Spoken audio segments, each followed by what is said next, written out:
What's happening, Women's Hoop fam? Today is the illustrious WNBA Women's Draft. And so I figured I'd hop on and give my top 5 prospects of this upcoming draft, or today's draft. So number 1, the obvious being Aaliyah Boston out of South Carolina. A 6'4" forward/center who has incredible post moves, incredible footwork, incredible post presence, can pass out of the post, can hit the mid-range jump shot, is a great pick and roll receiver and facilitator whenever she has to be in that position, and is a winner, a true competitor, somebody who plays on both ends of the floor.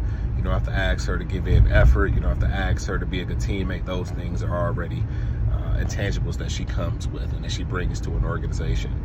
I think the second most tantalizing prospect is Diamond Miller. Diamond Miller is a 6'3" small forward out of Maryland.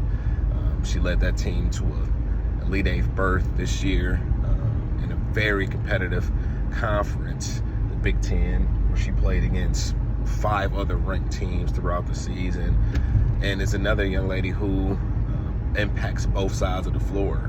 She has incredible ability to slash and get to the basket at will. She's an incredible ball handler and a pretty strong facilitator. But what intrigues me most about Diamond Miller is her ability to guard multiple positions on the other end of the floor. And I think that the WNBA is starting to evolve in terms of how the game is played, and I think she will be one of those evolutionary pieces. The third prospect that I'm most interested in is Jordan Horston from Tennessee. She's a 6'1", 6'2" small forward. One of the more prolific scorers, I think, in this class. I seen Jordan play in person when she came to OSU, and she got wherever she wanted to get to on the floor. Now OSU did a pretty good job of keeping her contained and keeping Rickea contained, but her ability to score the ball was obvious. And so I think that she has the kind of skill set and the kind of IQ that would translate very easily in the next level. My fourth most interesting prospect is actually going to be Bria Beal.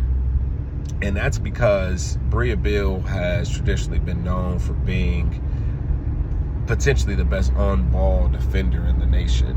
The 4 years that she was at South Carolina. And so in order for her to be successful at the next level, she's obviously going to have to take more opportunities to develop her scoring ability.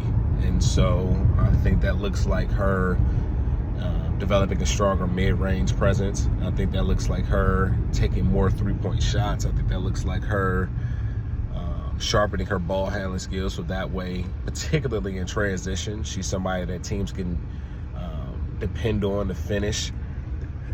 And so she's going to be my fourth most interesting prospect. And then last is going to be Maddie Siegrist, who's a 6'1" small forward out of Villanova. She's an all-time leading scorer there. A young lady who was able to eclipse 2,000 points in a season. She's just... she has this kind of old school game to her. She doesn't do anything fancy, but she's incredibly efficient. And I think that is the direction that the game is going at all levels now. It's not so much about, what you can do. It's about how efficiently you can do it. And she's a young lady who's already figured that out. And I think that her ability to score the basketball and to play multiple positions is going to be beneficial for her and for any organization that she ends up on. And so those are my 5 most interesting prospects of the 2023 WNBA Draft.